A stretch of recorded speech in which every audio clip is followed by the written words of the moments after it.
Hello guys, welcome back to our YouTube channel Exam Maniacs. My name is Rebecca Akula Boruka. Guys, we are back again with a new video. And guys, today we are going to learn some important grammar rules. ये जो rules है आपके previous year के कुछ हमने important rules लेकर आए guys. आपको क्या करना है daily make a habit of reading newspaper guys so that you all can increase your reading speed. So guys, let's see some important rules. Okay guys, let's see some most important rules. Rule number one, present participle having plus V3 plus versus having been plus V3. Okay, having plus V3 is used when it qualifies doer of the sentence, while having been plus V3 is used when it qualifies non-doer of the sentence. Okay guys, here there's a tip for you all. If the clause following the perfect participle is in passive voice, we use having been plus V3, otherwise we'll be using having plus V3. Okay, example, let's see guys. Having typed the letter, it was posted. The answer would be having typed the letter, I posted it.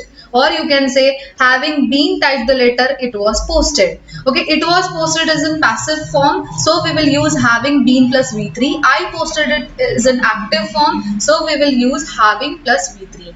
Okay, let's guys, I've got for you all some questions which were asked in the previous year as well. So let's see this question. After having working for 5 years in the private firm, Sonal got down to preparing for various bank entrance examinations. No error. Guys, you all can pause the video for a second and you all can think about the answer. Meanwhile, I'll tell you all the answer. The answer is A. The answer would be having after having worked for 5 years. Okay, next question guys, answer again, I'll repeat the answer. Question number 1, answer is A. Next, rule number 2, parallelism. Parallelism is the use of components in a sentence that are grammatically the same or similar in their construction, sound and meaning.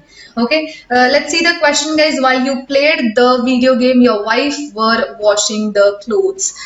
So guys, here I have told you all parallelism means the words should be in the same form. So answer becomes over here D, were playing, okay.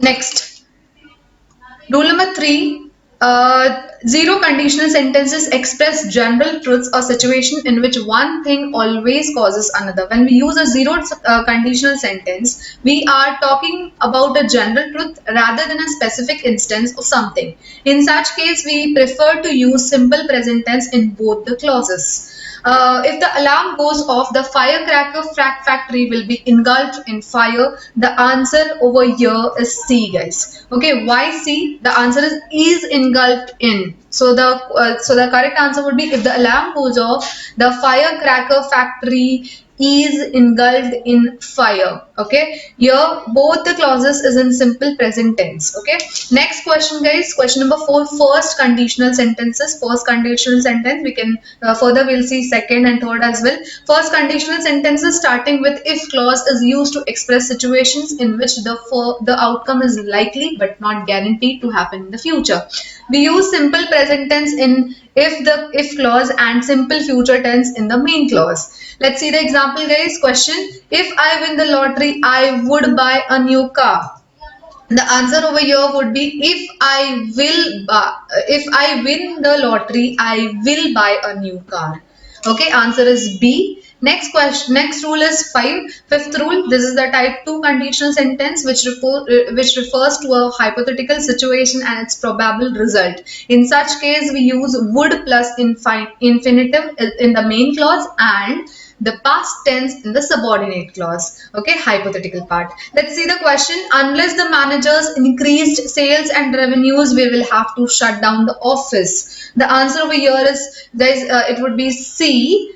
Because this is a type 2 conditional sentence. C as in the answer would the correct answer would go like this: unless the managers increased sales and revenues, we would have to shut down the office.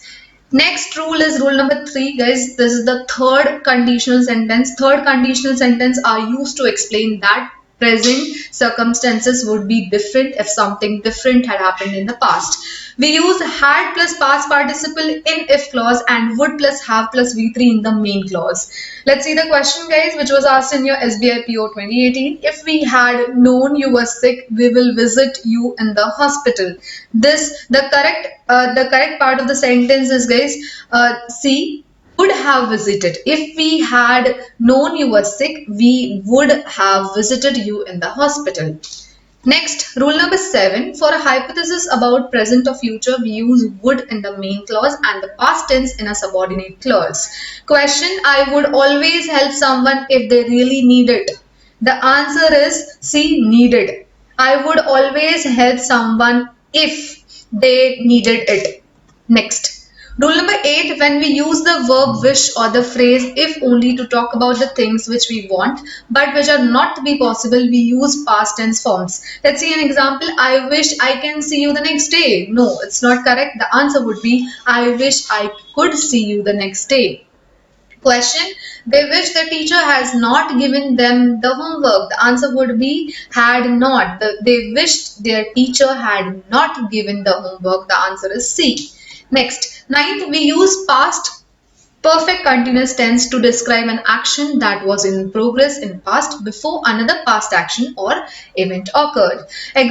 Question, they were living in Paris before he got a job in Amsterdam. Answer over here would be D, had been living.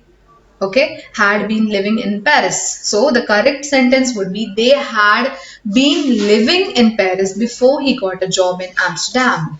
Last rule is, guys, dangling participle. A participle is a verb adjective. It would be related to a proper subject of reference. If the subject is lacking or if a wrong subject is used, the sentence will not make any sense. Question, staggering with exhaustion and weariness after their long day on the river, the boat was dragged into the shallows. Guys, answer would be D, the rafters dragged their boat. Okay, so the correct formation of the sentence would be staggering with the exhaustion and weariness after their long day on the river, the boat was dragged into the, I'm so sorry, the rafters dragged their boat. Okay, this would be the answer.